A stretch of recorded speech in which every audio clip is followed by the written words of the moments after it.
Hello, bonjour. Aujourd'hui, on va parler du papa de Meghan Markle, Thomas Markle. Oui, on pensait qu'il avait disparu et qu'il ne reprendrait plus les attaques contre sa fille. Eh ben, on se trompait. Apparemment, il aurait donné une interview au Sky australien. On sait très bien que Sky en Australie est contre Meghan Markle. C'est même pas une interview qu'il a donnée. Il va participer à une sorte de série documentaire sur Meghan Markle pour montrer à quel point elle est méchante avec sa famille et comment il se bat pour pouvoir rentrer en contact avec ses petits-enfants qu'il aime tant. Ça me fait rigoler.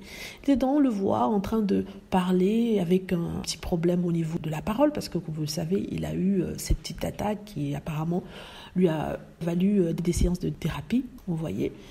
Et il montre des photos de Meghan Markle. En fait, il vend des photos de Meghan Markle quand elle était petite. Ce sont des photos et des vidéos. Il parle d'elle. À un certain moment, il dit « Dis-moi, Meghan, ce qu'il faut que je fasse pour arranger tout ça. Dis-moi » avec la larme aux yeux. Un message envoyé à Meghan Markle pour qu'elle puisse le contacter. Ce mec ne comprend pas que tout ce que Meghan Markle veut, c'est qu'on la laisse tranquille. Et chaque fois qu'il parle aux médias, c'est utilisé contre elle.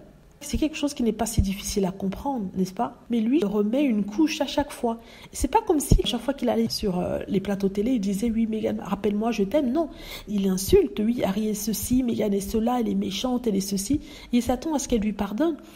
Dans la vie, on dit qu'il faut pardonner, mais je crois qu'il y a des limites à toute chose. C'est à cause de lui et à cause de sa folle de fille qui se trouve être la demi-sœur de Meghan Markle que Meghan Markle est dans la merde aujourd'hui. On s'est servi d'eux pour justifier toutes les attaques et toute la méchanceté qu'ils ont envoyée à Meghan Markle. Donc sincèrement, si j'avais eu un père comme ça, je ne pense pas que j'aurais eu le cœur à pardonner. Je n'aurais pas pardonné, surtout que je ne lui aurais jamais fait confiance. Parce que c'est quelqu'un qui va prendre des informations qu'on va lui donner ou qui va observer pour aller le vendre à la presse en créant un conflit quelconque, comme il a fait lors du mariage, par exemple, de Meghan Markle avec le prince Harry. C'est quelqu'un à qui on ne peut pas faire confiance.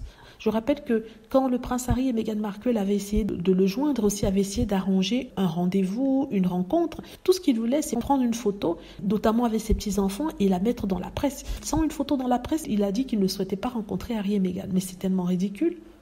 Ta fille te dit, oui, on va se rencontrer, on va pouvoir se parler, tout ce que tu veux, c'est prendre une photo avec elle et la mettre dans la presse. Non, ce monsieur-là, il ne faut pas lui faire confiance. Je suis désolée, surtout ceux qui disent que oui, c'est son père, on n'a qu'un seul père. Oui, on n'a qu'un seul père, mais les pères toxiques qui sont abusifs et qui vous rendent la vie un calvaire, ce ne sont pas des pères, ce sont des bourreaux. Voilà, dites-moi ce que vous en pensez. J'espère que vous avez aimé la vidéo. N'hésitez pas à cliquer sur like si c'est le cas, à vous abonner pour plus de vidéos et à cliquer sur la petite cloche afin d'être averti lorsque je poste une nouvelle vidéo. Merci.